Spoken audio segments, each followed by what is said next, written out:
खास दसरा व दिवाळी निमित्त आमच्या सर्व मिनी स्टोर्स मध्ये दसरा दिवाळी फेस्टिवल धमाका। खास फेस्टिवल निमित्त असंख्य व्हरायटी उपलब्ध। होलसेल पेक्षाही कमी किमतीत खरेदी।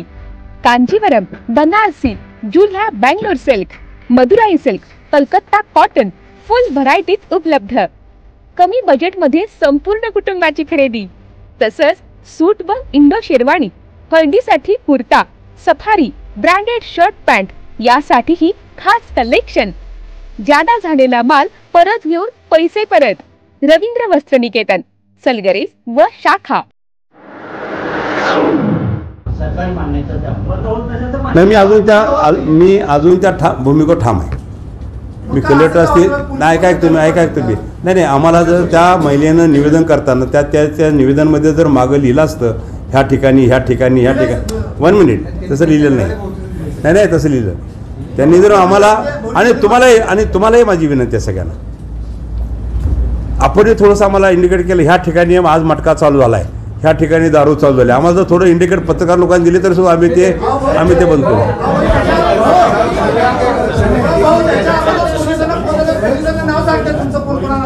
आपले महापालिकेचे आयुक्त साहेबांनी त्या संदर्भात चांगला निर्णय घेतलेला आहे। जे आधी खोक्यात जे चालतंय ते खोकीच बंद म्हणजे परवानगी रद्द करायचं। स्वागत आहे।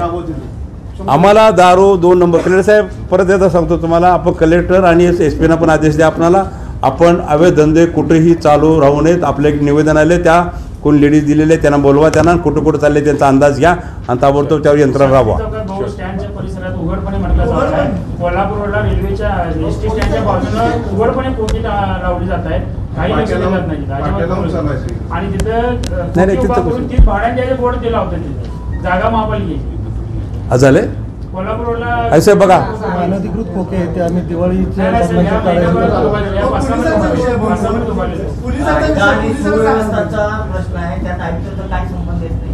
नाही आयुक्ताचा संबंध यासाठी येतो, तिथं टपरी लागते, टपरीवर दारू विकली जाते म्हणून आयुक्ताचा संबंध येतो। त्यामुळे टपरीच काढली तर मग चालणार नाही ना, पोलिसांची जिम्मेदारी आहे। नाही तसं तर टपरीत आढळलं तर नाही। मी आज ह्या प्रेसद्वारे मी पोलीस SP आणि त्यांच्या सर्व यंत्रणा कळवू शकतो की अवैध धंदे ताबडतोब चालू झाले असतील तर बंद करा। ज्या अवैध धंदे ज्या भागात मिळतील त्या भागातल्या पियावर कडक ॲक्शन घ्या, याचा आम्हाला ॲक्शन घ्यावं लागेल। ओके, धन्यवाद।